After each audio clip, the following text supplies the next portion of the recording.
The film opens in space with the starship Avalon on autopilot going to the Province universe of Estate 2 during a mass departure of Earth's populace.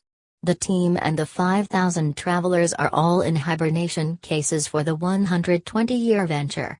It is 30 years into the excursion.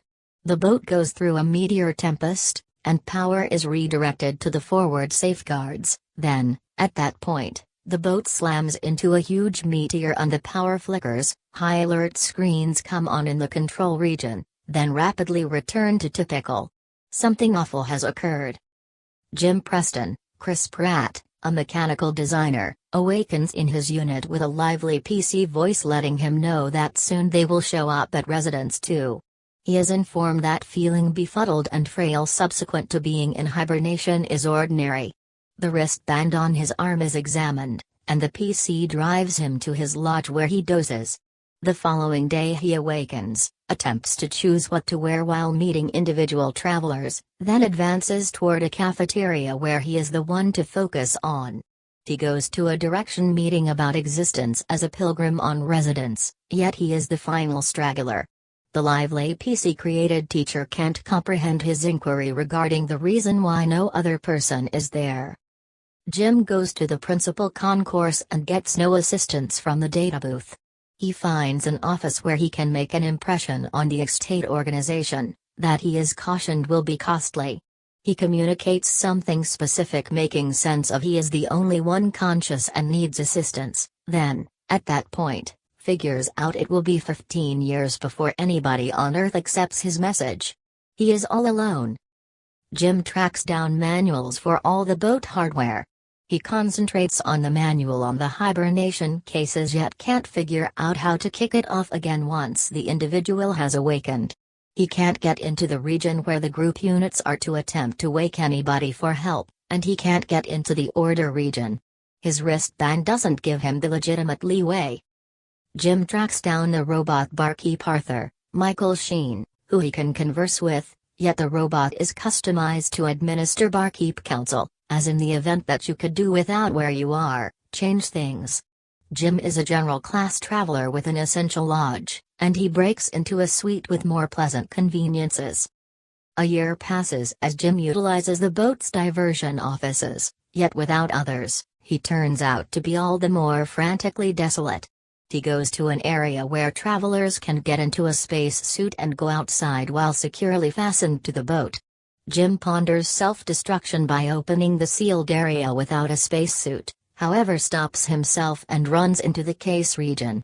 He trips close to a unit with an exquisite lady inside, Aurora, Jennifer Lawrence. He concentrates on her traveler profile she had recorded before the boat headed out. She is a writer and is making a trip to Residence to have an experience and find out about why individuals decide to be a pioneer. He peruses her accounts and thinks she is great. He grapples with himself about awakening her, realizing that it will destine her to pass on the boat. However, he can't stand the seclusion following a year alone, so he physically makes her unit wake her up, stowing away before she can see him. A similar happy PC program awakens Aurora and leads her to her lodge to rest.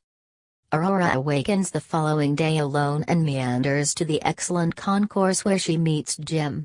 He comes clean with her about how long he has been alert, yet he doesn't tell her that he awakened her. He has asked Arthur the robot barkeep not to let Aurora know what he has done, and Arthur concurs. Aurora and Jim talk every day, examine what can be attempted to fix the cases. Aurora swims, runs, and starts to think of her story. She inquires as to why Jim left planet Earth, and he says he jumps at the chance to make things and fix things, and on the planet, things sorts of planted when they break and are not out. He needs to reside in a house he fabricates himself. Her arrangement was to venture out to the state, spend a year there conversing with pilgrims about why they left Earth, then, at that point, return to Earth. Aurora is a gold-class traveler and utilizations her status to obtain more intricate breakfast feasts than his standard freedom qualifies him for. After some season of getting to know one another, Jim asks Aurora out on the town and she acknowledges. After they eat, He takes her to the spacesuit room, and there are two suits and the two of them get dressed and head outside. Returning, Aurora is invigorated, and they go to Jim's lodge and have intercourse. They are blissful, have their daily practice of activity, watching the stars, exploiting the boat's diversion and cafe scenes. One more year passes, and it's Aurora's birthday, and Jim plans a unique surprise. He made a ring for her. Going in the bar, Aurora lets Arthur know that she and Jim have no mysteries, and Jim concurs, not understanding that Arthur deciphers this as implying that Jim has let Aurora know that he awakened her. Jim ventures into the men's room, and Arthur lets Aurora know what Jim's decent decision to pick her to awaken. Aurora is crushed and angry, and advises Jim to avoid her. One night she enters his lodge while he's resting, and attacks him with her clenched hands. While she's running, Jim utilizes a boat's radio to attempt to account for himself, however Aurora shouts that Jim ended her life. While this is all going on, the control room is all the more habitually getting alarms of framework disappointments, more over the long run. Jim and Aurora have seen little things like the cleaning robots having framework disappointments. It's presently a long time since the meteor crash.